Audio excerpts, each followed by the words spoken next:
Hey class, this is the notes for October 20th, Friday. We want to just start off by making one small correction. This was not 3-5, this was 3-6, proving angle relationships. Your assignment for this page of notes was to complete on IXL Geo 3-6. Proving angle relationships. That's a small 8-question IXL quiz on IXL. You received it on the 20th. It's going to be open till the 27th. But it's going to have a grade today, the 23rd.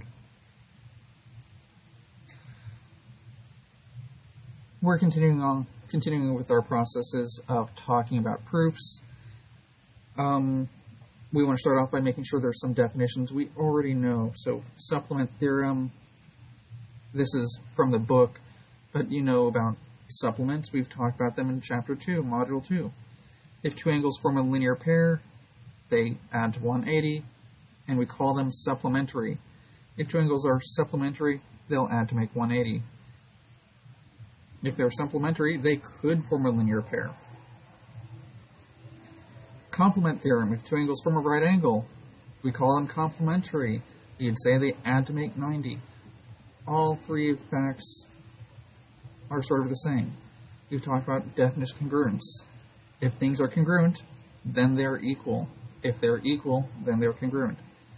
This IFF stands for if and only if. Definition of perpendicular lines, we've seen perpendicular lines.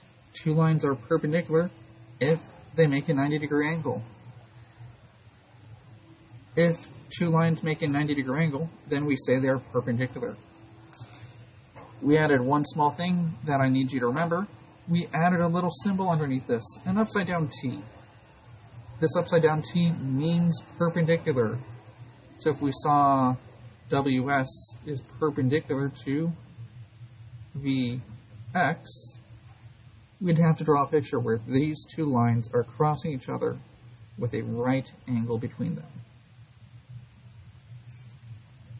This means perpendicular, or it is perpendicular to.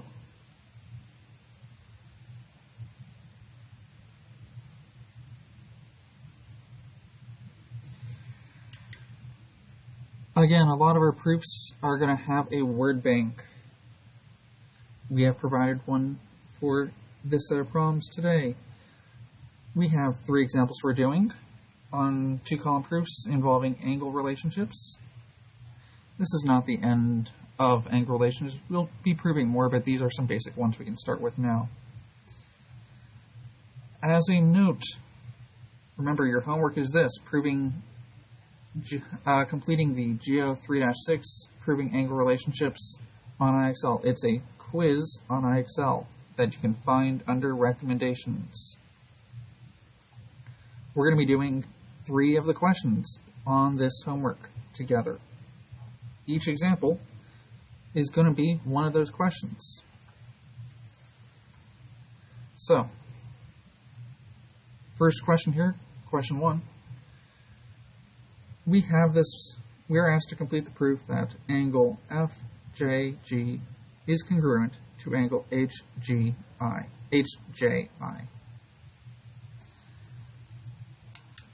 Some small thing to notice, that's important. All we are given is this picture here currently, and we're saying the measure of FGJ plus the measure of angle GJH equals 180.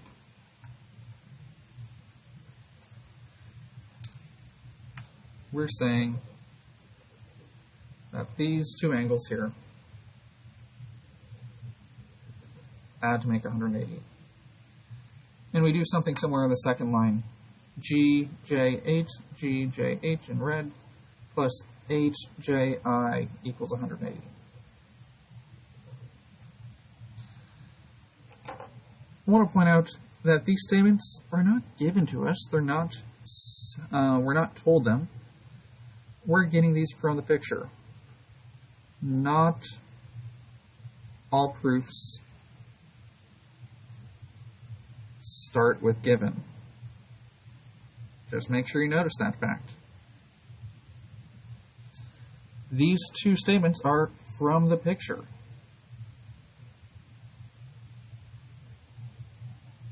From the diagram.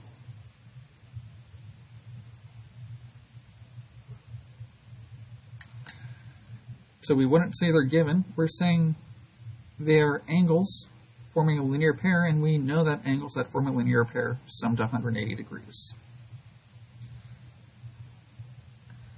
Next, we're saying the measure of angle FJG plus the measure of angle GJH is equal to the measure of angle GJH plus the measure of angle HJI.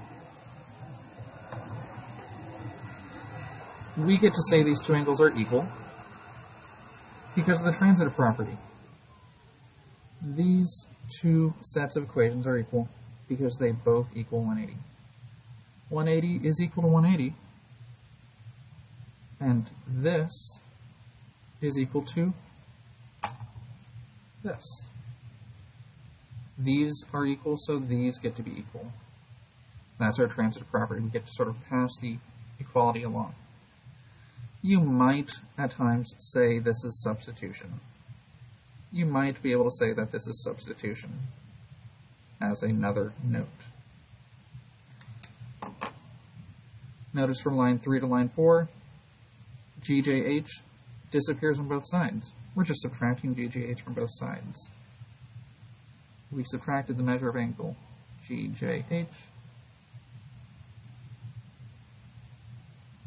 And what's that do? It cancels things out, leaving us with the measure of angle FJG and the measure of angle HJI being equal.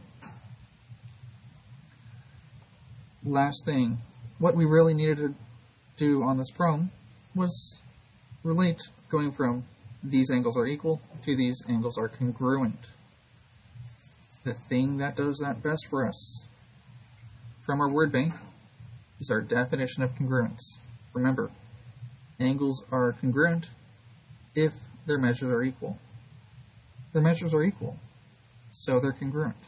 That's what it means to be congruent. You would select definition of congruence.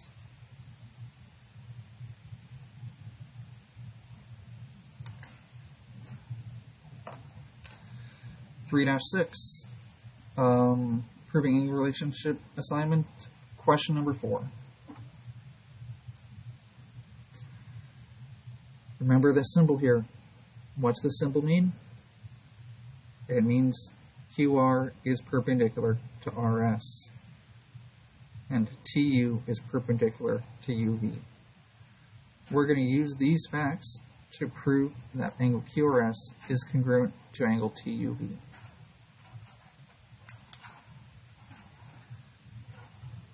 In this case, again, we're given those statements. We get to start off with them. They're given. Let's draw a small picture to show this idea.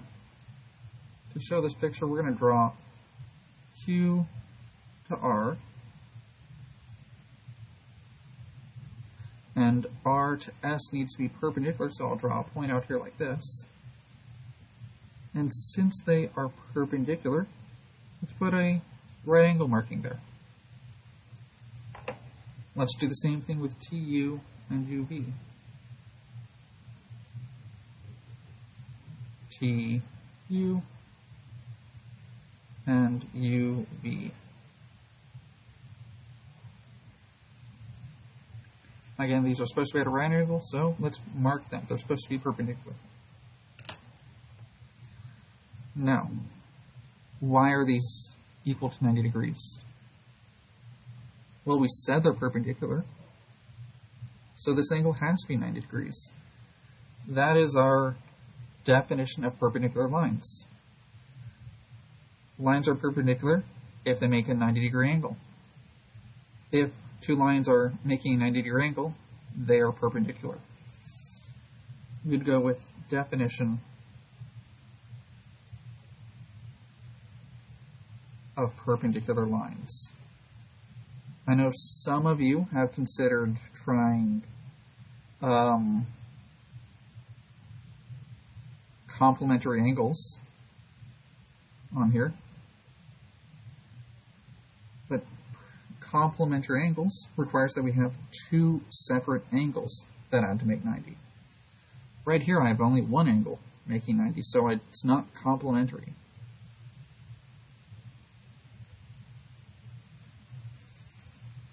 Complement theorem, complementary angles, it's two angles forming a right angle. I only have one angle forming a right angle.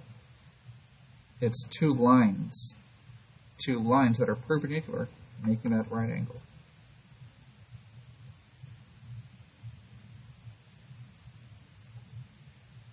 I'm going to use the perpendicular symbol because I don't want to write perpendicular again. Perpendicular lines. There's our thing again, transitive property. These two angles both equal 90, so they have to equal each other. If QRS equals 90, then 90 is the same as TUV. QRS has to be the same as TUV. That's what we're saying here. Last, we're going from equals to congruent. How do we do that? Definition of congruence. A question I was asked is, will we always end with definition of congruence? No. Sometimes you might be asked to show that angles are just equal. Sometimes you might be asked to show that angles add up to be something, or that two lines are perpendicular. Here, we just have the coincidence that they're asking for the angles are congruent.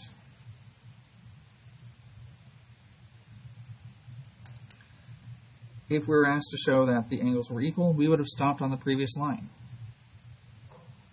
That would have been enough for us. But since we're asked to show that they are congruent, we need the congruent sign. We need to use definition of congruence. All right. We had with this question 1, question 4, and then we have one more question, question 7, and then we had 2 test review questions. I'm going to give you a little bit of time to try out question 7 yourself, try out the test review yourself, and then check those out on the next answer, on the next video.